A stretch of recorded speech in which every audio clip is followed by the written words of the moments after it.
Ay, ang bigat ng dinadala ko. Sana'y makarating ako agad sa bahay.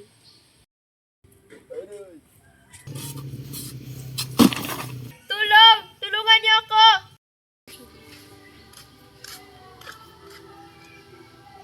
May narinig ba ako sumigaw? Aling Rosa, ano nangyari sa iyo?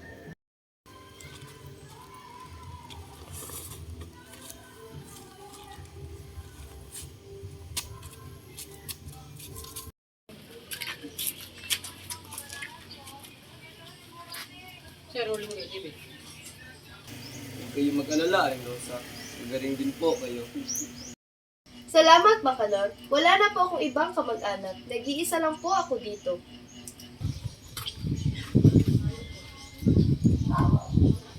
Kumusta na po ang pakiramdam niyo, Aling Rosa?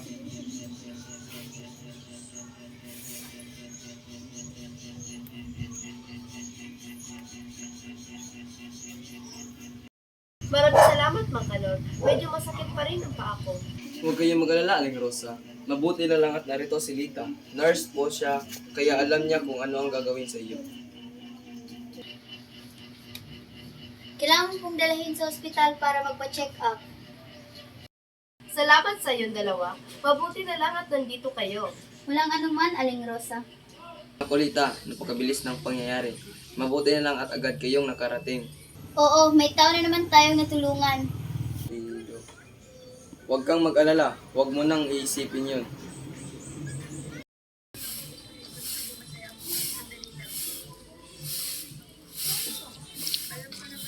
Aling Rosa, maayos na po ba ang iyong pakiramdam? Mas maayos na iha. Salamat sa inyong pagtulong.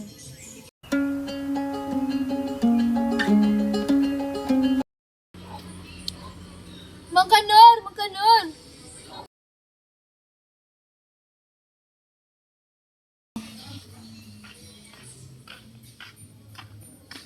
Mang Kanor, salamat po sa inyong pagtulong. Hindi ko alam kung anong gagawin ko kung wala kayo.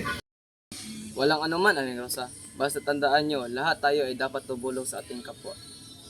Tama ka, Mang Kanor. Kailangan nating tumulong kahit wala itong kapalit. Salamat po ulit sa inyong dalawa.